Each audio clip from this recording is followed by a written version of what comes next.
Once, I managed to catch the Pokemon Tower Marowak. You know, the ghost one? Usually, it'll slog off any Pokeball thrown at it. Out of curiosity, I tossed a Master Ball at the Marowak. If you're wondering, I had hacked an infinite amount of Master Balls at the beginning of my Pokemon Blue, save for the sake of convenience.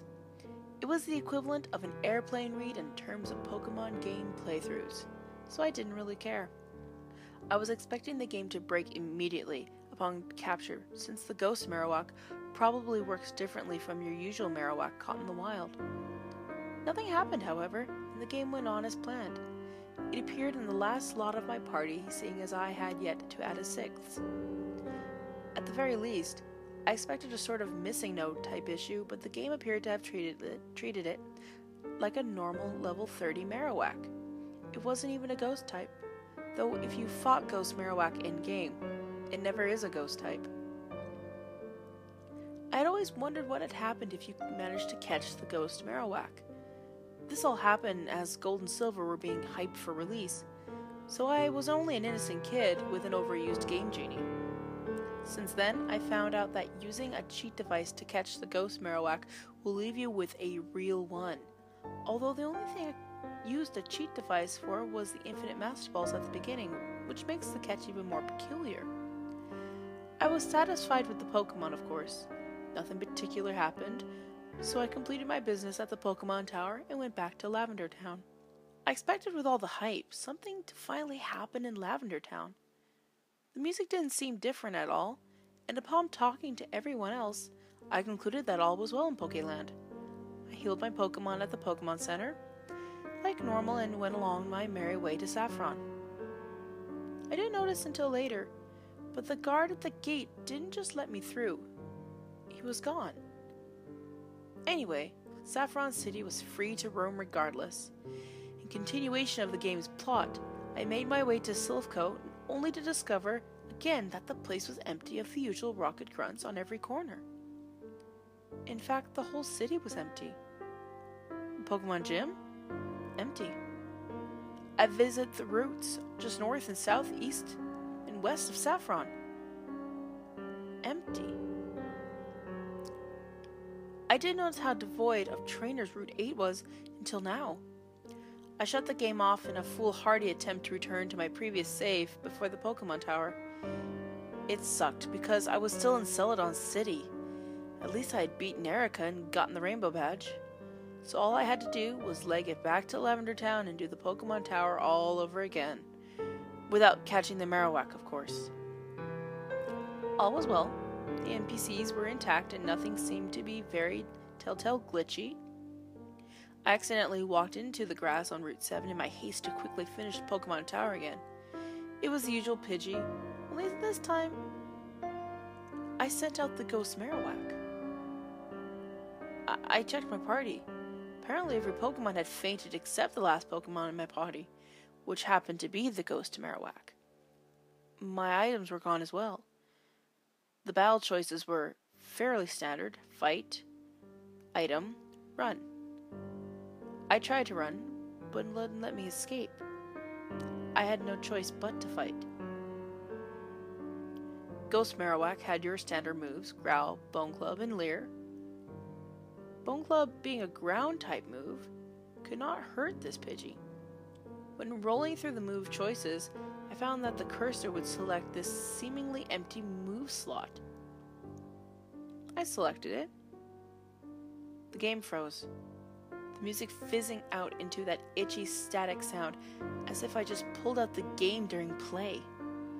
I tried the game save again, this time checking my party before leaving Celadon City. My other Pokemon were knocked out cold, and the only healthy Pokemon was the Ghost Marowak. I checked its stats. Once again, typical Marowak.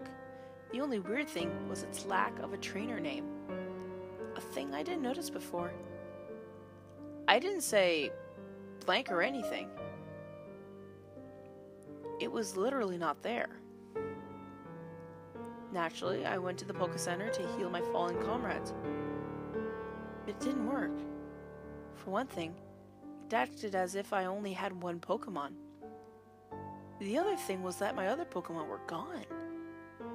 My PC boxes were empty and my first Pokemon was Ghost Marowak. I didn't know if this was some cruel programmer prank, but it couldn't have been a hack, seeing as I bought this game from Toys R Us way back in 1998. Was it the fault of using a cheat device? Seeing as Pokemon Blue was always my sandbox game and Yellow was my serious game, I trekked on into the wild blue yonder. Yes, that was a bad pun. I left the Poke Center. As far as I knew, all of Kanto was empty. Hell, the only thing consistent must have been that cheery 8-bit music. Going back into the Poke Center wouldn't work, and I would just hit a wall where the door should have been. Pokemarts functioned like this too. Though, I could get into every other building normally.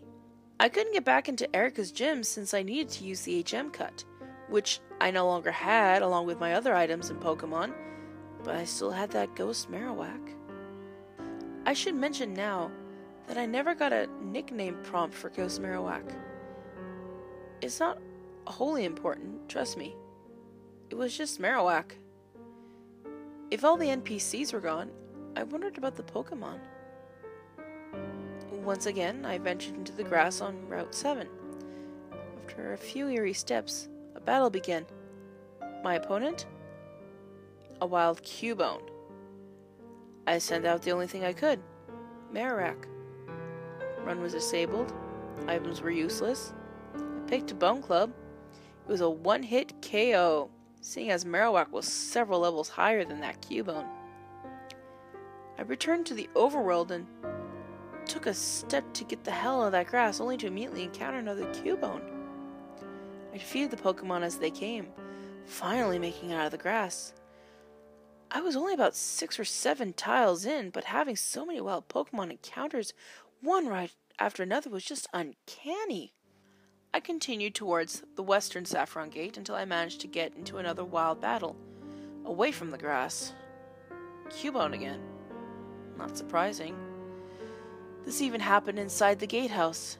By the time I reached the eastern Saffron Gate that led to Route 8, Bone Club was down to 0 PP, with no items and no way to get into Pokemon Centers. The next battle I would have was going to be interesting, to say the least. Anyway, it was another Cubone. It was only then I realized that each and every Cubone I fought so far had the same level as the last. I already made the obvious connection of Cubone to Mother Marowak, but this revelation stung. I sent on Marowak again, feebly using Leer and hoping to just spam the moves I had left until I could only use Struggle. Leer lowered Cubone's defense accordingly. Cubone at last had a chance to attack back, but it couldn't. It was too scared to move. I checked Marowak's summary again. It was still a ground type. The battle would stall with Marowak using Leer or Growl and Cubone being too scared to move. I was tempted to flick the power off and restart the game, but I let the battle drone on until Marowak could only use Struggle. Or at least, I hope it would use Struggle. I recalled the game-breaking, non-existent move I used earlier and used it. Marowak used Bone Club, oddly enough. There was no reaction or effect on Cubone, but Marowak apparently fainted. Suicide, I guess. Its HP and bar name disappeared, but its back sprite remained. There was a sudden sound, as if Cubone fled, though nothing on the screen indicated anything was happening. Suddenly, Cubone's HP bar drained and it fainted as well. There were no message boxes saying either of the Pokemon fainted, but at least the battle ended. The screen turned black and I expected to be brought back to the start menu, but no dice. In fact, the game was hanging at this black screen. I waited a few minutes if anything would happen. Eventually, the black slowly edged away, revealing the Pokemon Tower first floor. Though, of course, the NPCs were gone. The in-game menu was disabled and all I could do was walk. Eventually, I made it up to the tower and walked to the place where you encountered the Ghost Marowak. There was no music. making the place even more eerie. There was an item where you would find Mr. Fuji, as he was being held hostage by Team Rocket though. I went to see what it was, of course. The usual item acquisition sound played, but there was no message saying what it was. My menu was enabled again, and even though the cursor rolled through every selection, the only thing that ended up working was the trainer card. I named myself Bender, by the way. As you can imagine, it was pretty torn up. The faces of the gym leaders were ruined by random patches of numbers and letters, the usual border corrupted by various in-game tiles. My name wasn't Bender anymore, being a random line of letter and numbers instead. A couple letters of my new name were actually NPC and Pokemon menu sprites. The amount of money I had appeared to be a lot of 9s that ran off the screen. It was a mess of unused and used data. I pressed A again, hoping to just get out of that thing. Seconds after, I realized I was missing the typical trainer sprite. It appeared moments later, after I pressed A. No, it wasn't some disembodied red sprite with blood all over it. It was Marowak's sprite. Even though every pixel of the sprite was in its right place, it looked a little sadder. I pressed A again, only to hear the desperate sound of its cry. The next day I tried to see if the game save would be salvaged, but the only thing I heard upon continuing the game was the Marowak cry against the dark, formidable background. I didn't play Pokemon Blue for a while. A few weeks after that, I lost the game somewhere in my room and I haven't seen it in years. I've since played Fire Red, and though I know there's no way in hell that kind of crap can happen in Fire Red, I'm still uneasy at battling that Marowak. Regardless of the new fangled everything that came with the remake, I can still hear the glitchy 8-bit loop of a Marowak in mourning.